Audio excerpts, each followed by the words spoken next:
امام زمانہ علیہ السلام غیبت صغرا کا دور چل رہا تھا، تو جو نواب اربعہ تھے وہ بہت زیادہ روایتیں ایسی کہ وہ خمس کو ریسیو کیا کرتے تھے.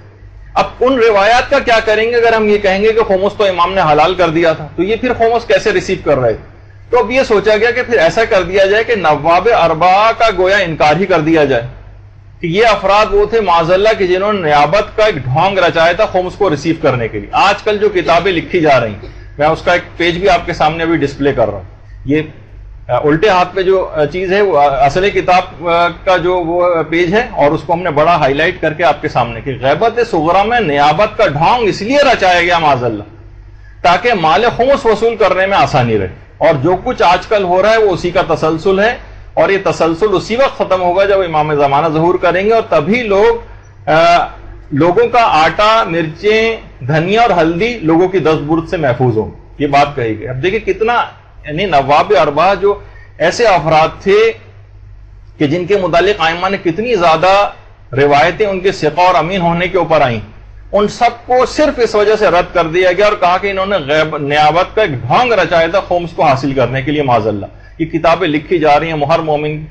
مومنات کے گھر کے اندر جو ہے وہ کتابیں پہنچ رہی ہیں، بعض اوقات فری ڈسٹریبیوٹ بھی کی جاتی ہیں. تو بہرحال آپ نے دیکھا کہ نواب اربعہ ان کے اوپر بھی یہ الزام اس بات کا لگا دیا گیا، یہ جو 4 نائبین تھے غیبت صغرا میں، کہ انہوں نے گویا خمس بٹورنے کے لیے اس بات کے دعوے کیے تھے. آپ خود دیکھتے ہیں جو پہلے امام کے نائب تھے عثمان ابن سعید، 10ویں امام کے بھی، 11ویں امام کے بھی، امام زمانہ کے بھی نائب تھے، اور 11ویں امام نے تو ان کو ثقہ اور امین قرار دیا تھا. اور یہ افراد ہیں جو فرما رہے ہیں کہ انہوں نے ڈھونگ رچایا تھا. اور امام نے ان کے متعلق کہا تھا، عثمان ابن سعید کے متعلق، کہ زندگی میں بھی ہمارے لیے مورد اطمینان ہے اور مرنے کے بعد بھی، اور یہ جو کچھ کہیں گے یہ میری طرف سے ہوگا. 11ویں امام نے یہ بات ان کے متعلق کہی تھی.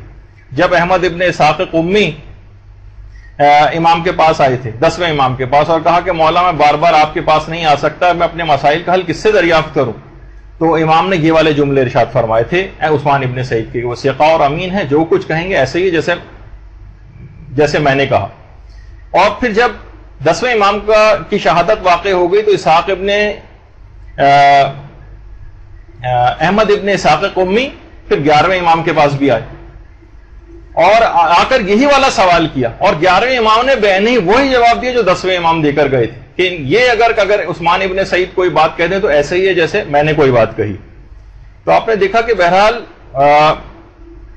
یہ عثمان ابن سعید کا مقام. اس کے بعد ان کے بیٹے تھے محمد ابن عثمان ابن سعید، 11ویں امام کے بھی نائب تھے اور امام زمانہ کے بھی تھے. اور ان کی والد کی وفات پر امام زمانہ نے آپ کے نام ایک باقاعدہ ایک تعزیت نامہ جاری کیا تھا، جس میں انتہائی افسوس کا بھی اظہار کیا گیا تھا. کیا وہ اچھا نہایت افسوس کا بھی اظہار کیا تھا، اور ان کی نیابت کا اس کے اندر جو ہے وہ ذکر بھی کیا گیا تھا. اور تقریباً 50 سال محمد ابن عثمان ابن سعید کا جو دور تھا وہ رہا ہے. اس کے بعد حسین ابن روح کا دور آیا تھا، جن کے نام سے آپ عریضہ بھی لکھ کر روانہ کرتی ہیں، ان کے توسط سے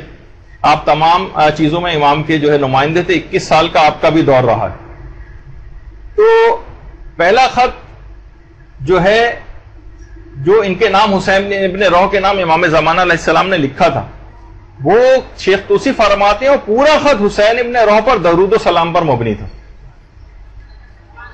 اللہم صلی علی محمد.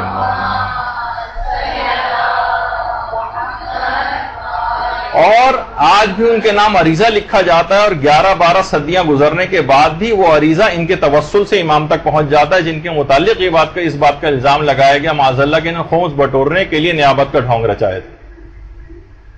اس کے بعد چوتھے امام کے نائب تھے علی ابن محمد سمری. بہت کم مدت یہ نائب رہے، اور اس کے بعد جو آخری توقیع ان کے نام آئی ہے امام کی، اس کے بعد شیخ صدوق نے کمال الدین میں جو کہ نقل بھی کی ہے کہ اس کے بعد پھر غیبت کبریٰ کا آغاز ہو گیا. اب اتنے مقدس افراد کے جنہیں امام یہ کہیں کہ جو ایسے ہی ہے ان کا کہنا جیسے کہ ہم نے کہا ہے، ان کے متعلق اس قسم کی باتیں کی جائیں. نواب اربعہ کی پوری زندگی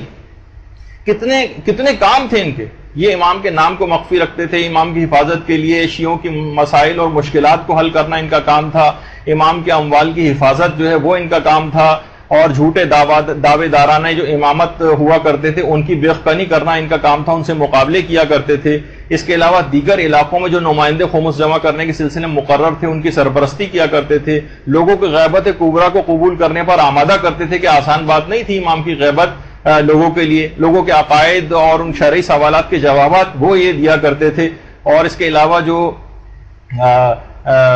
لوگوں کے مختلف شکوک و شبہات ہوتے تھے ان کو دور کیا کرتے تھے۔ تو کتنی ساری ایسی چیزیں جو کہ یہ نواب اربع کیا کرتے تھے، لیکن اس طرح سے ان کے متعلق الفاظ استعمال کرنا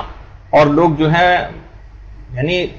سمجھ میں نہیں آتا، اس کے باوجود بھی ایسے افراد کی بات قبول کریں تو اس پہ تو کیا کہا جائے۔